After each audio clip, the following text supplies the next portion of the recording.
Assalamualaikum warahmatullahi wabarakatuh. We are from group 6. Right now we're going to present our final project, multimodal discourse analysis. Next slide.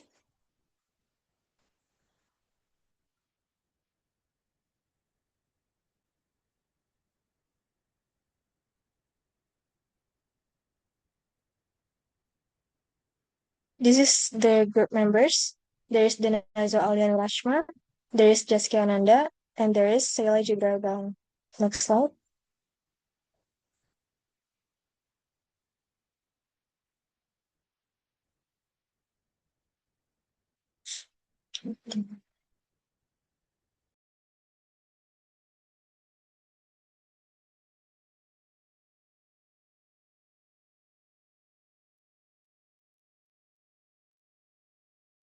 For the introduction, the photograph sourced from a post by the Twitter or X account at Bara Api Soap on June 22, 2026 shows a demonstration in Indonesia cities street protest against the revised TNI law. On March 20, 2025, Indonesia's House of Representatives or DPR RI passed a controversial revision to Law number 34 of 2004 on the Indonesian National Military, known as the Tentara Nasional Indonesia or TNI. This law is controversial because it allows TNI to hold more jobs in the civilian government. Many people, especially the students, fear this will bring back the dual function or duifungsi, where the military had too much political power. Next slide.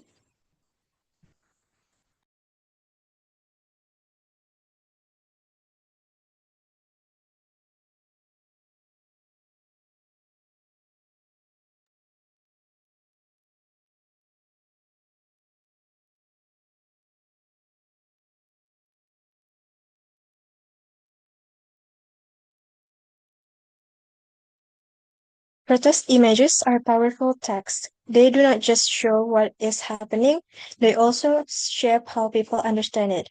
A photograph of a street protest, for example, is not a simple objective representation of reality. It is a constructed representation that reflects certain values, power relations, and social concerns. This is why multimodal discourse analysis is such a useful tool. MDA helps us read images not only visually but also semiotically by asking what meanings are built into the choices of image makers and text writers. Next slide, please.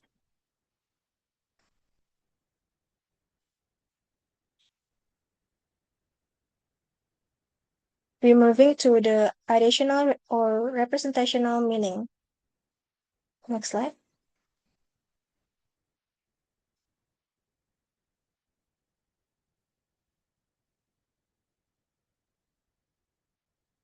The first analysis is the represented participants as the collective actor. In the image, it shows that the protesters are the main participants. A unified group, the protesters are mostly shown from behind or from the side, which makes them look like a unified mass rather than a group of individuals. This suggests that the demand on the banner belongs to a broad social movement, not just one person. Next slide.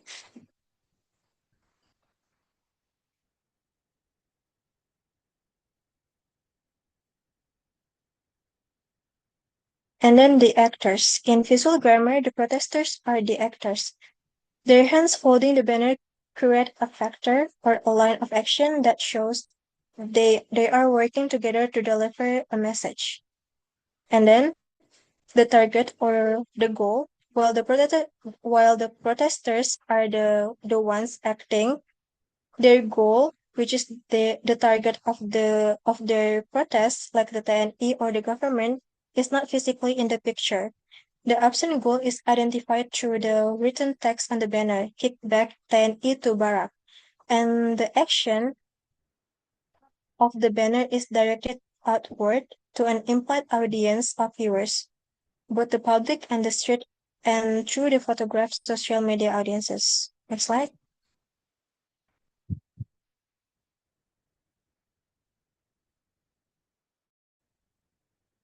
Look detail what the image shows. There is a large crowd of mostly young protesters fills most of the picture. Most faces cannot be seen clearly. They wear everyday or normal clothes such as t-shirts, caps, hijabs, and backpacks. One person in the center wears a green keffiyeh or scarf as a face mask. In the background, we can see trees, buildings, signs, and street infrastructure. And then a raised figure can be seen speaking in the far distance. And the last, some protesters have yellow things like tapes or ribbons tied around their wrist, which may signal they are members in a particular student or activist group. Next slide.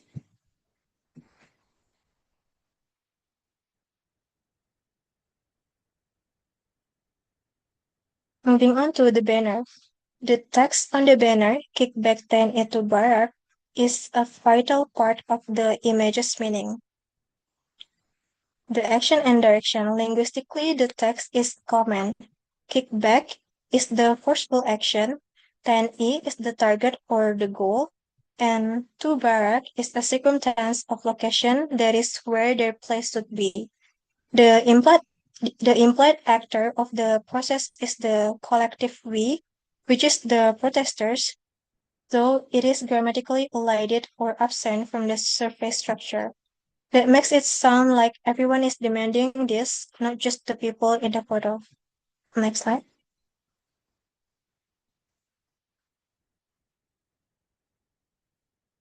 And then visual importance or salience. The words Tani and Barak are painted in bright red, while the others are black.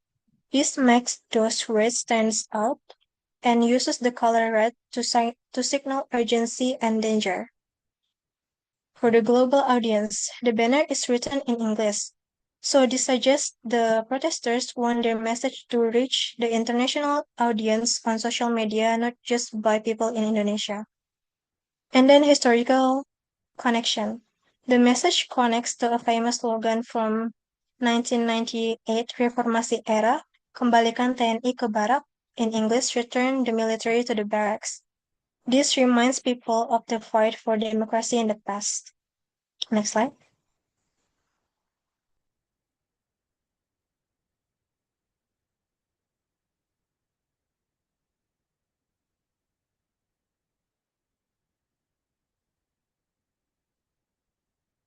And then setting. The setting of the photo is in a bright, modern Indonesian street is more than just a background. It carries symbolic meaning. The circumstances of location. Choosing a public street is a symbolic choice. In a democracy, the street is belongs to the citizens. By filling the street, the protesters are showing that they have the right to speak up about the country's future. Next slide, please.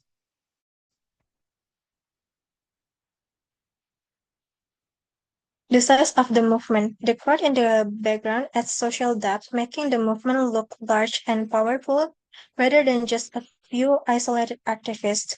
This also suggesting the message that many people support this cause. Next slide.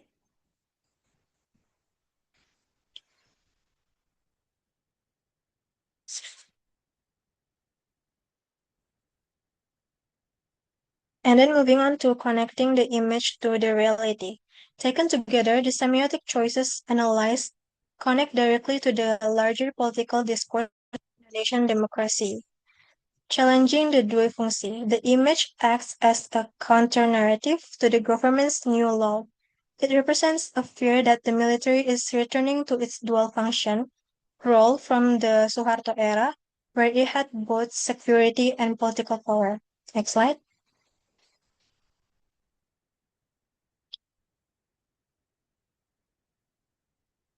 Source of authority by showing ordinary citizens in everyday clothes issuing a demand to powerful institutions like the TNI, the image portrays civilian society as the true source of authority in a democracy. And then digital power, because the photo was shared on Twitter or X, it becomes a part of global struggle for democracy, allowing the message to travel far beyond the specific street where the protest happened.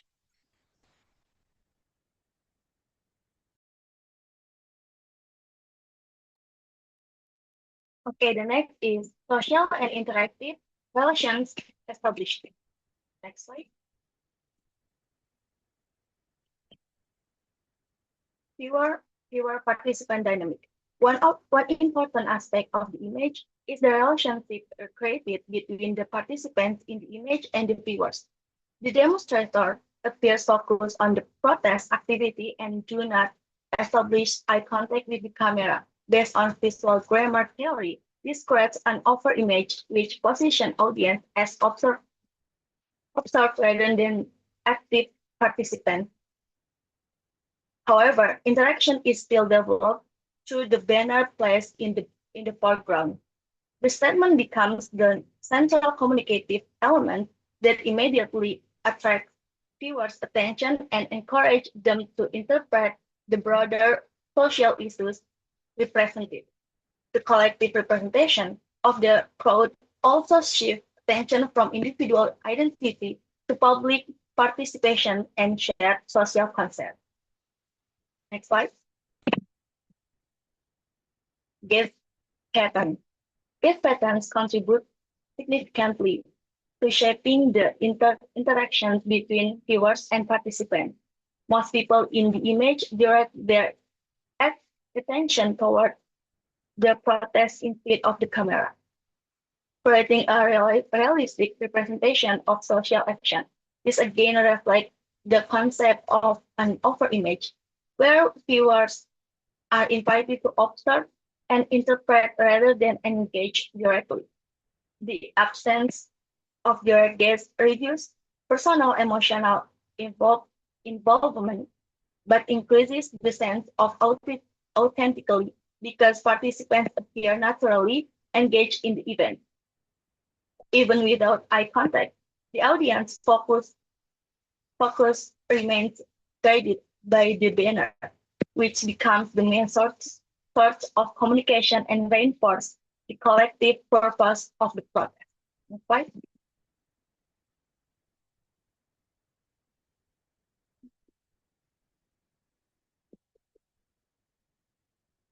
The next is camera angle.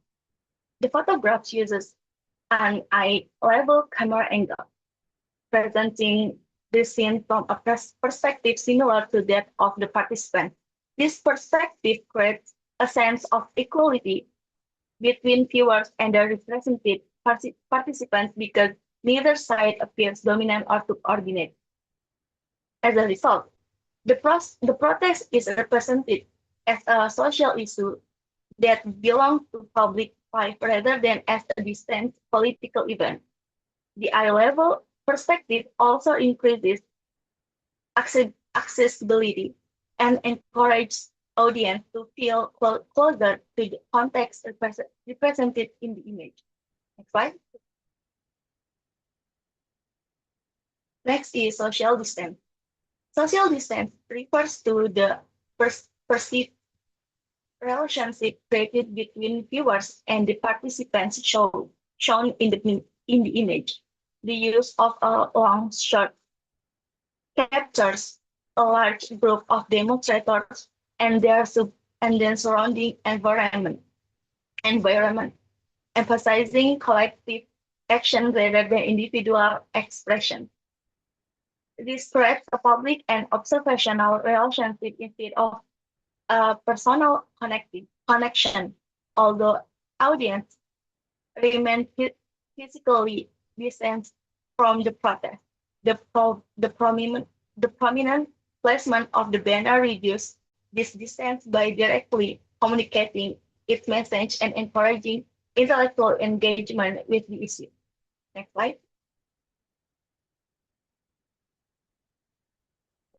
Modality. The image demonstrates a high degree of modality because it presents the protest in a realistic and and documentary style. Natural lighting, recognizable public space, and minimal visual editing contribute to the authenticity of the image. These realistic elements help increase audience trust and strengthen the perception that the image documents a real social event rather than creating symbol or fictional meaning. Consequently, the realism supports the persuasive impact of the visual message. Next slide. What next is color saturation. Most colors in the image remain natural and not ex- excessively saturated, supporting the documentary style and realistic atmosphere. However, visual emphasis appears through the banner, where stronger contrast between background and text immediately attracts viewers' attention. The, the presence of red elements also strengthens the emotional and political impact by suggesting urgency, criticism, and resistance. Through color contrast, viewers are directed towards the central message of the protest. Next slide.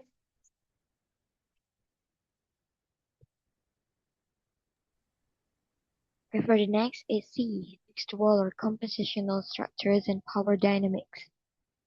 For the next is information failure. The banner uses a simple design with a white background and no additional images or symbols, emphasizing urgency and clarity. Following Kress and Van Leeuwen, 2006, the left-to-right sequence presents the action, kickback, the target TNE, and the proposed solution to Barack, making the message direct and easy to understand. The single-line arrangement also creates a sense of immediacy and affirms the negotiable demand. And for the next is visual prominence. The red color of the ant creates strong visual prominence and immediately draws attention. It's from Kress and Van Leeuwen, 2006, associated with danger and urgency, but frames the military as the central concern of the protest. The handmade uppercase lettering reinforces authenticity, collective participation, and a firm, uncompromising demand rather than a polite request. Next, it's framing. The white background isolates the slogan and keeps attention on the protesters' demand. Supported by the crowd, the banner presents collective voices rather than individual opinions. The low camera angle and open space above create a sense of confidence and determination, while the public street setting represents civilian participation and resistance to military influence in public life. The next is ideology and counter-hegemony. The slogan reflects reformist values by emphasizing civilian control and rejecting military involvement in politics. Its direct language, red lettering, and collective support position civil society as the legitimate source of democratic power. Overall, the banner shows how simple visual and verbal elements can convey strong political message about democracy and civilian authority in post-reformist Indonesia. For the next, it's a conclusion. The three essays each look at the same protest photo but from different angles, and together they give us a complete picture of the ideological message. Trick, trick A, the representational analysis shows us who is acting and what the action is about. It identifies the protesters as collective actors and the TNE as the goal of their demand. This tells us the ideology is about civilian society taking action against military power. Track B, the interactive analysis, shows us how the image relates to viewers. It explains that the camera angle is eye level, making viewers feel equal and protesters. The protesters do not look at the camera, making us observers, and the natural, realistic styles makes the protest feel authentic and trustworthy. This means the ideology is presented not as something distant or staged, but as a real, shared public concern that ordinary people should care about. Track C, the compositional analysis, shows us how the visual elements are arranged. It explains that the red color makes the NE stand out as the main target. The simple layout makes the symbol easy to understand, and the handwritten style makes it feel like it comes from ordinary people. This reinforces the idea that military power is the problem and civilian forces are the solution. When we put all three together, the holistic ideological message becomes very clear. The image is saying that the TNE has gone too far by entering civilian life, and it is the responsibility of ordinary citizens to push them back to their proper place, the barracks. The responsitional dimension gives the image its core political meaning, the civilians acting against military expansion. The interactive dimension makes viewers feel like they are part of this public discussion and encourage them to think about the issue seriously. The compositional dimension makes the message visually powerful and easy to understand, using color and layout to highlight the most important idea. All three dimensions work together to create a strong argument for civilian supremacy and democratic control over the military.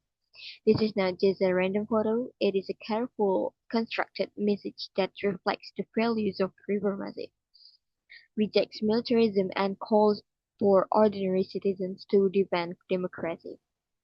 The image becomes a tool for social change, not just a record from an event. Okay, I think that's all from us. Thank you so much for listening and giving attention. Wassalamualaikum warahmatullahi wabarakatuh.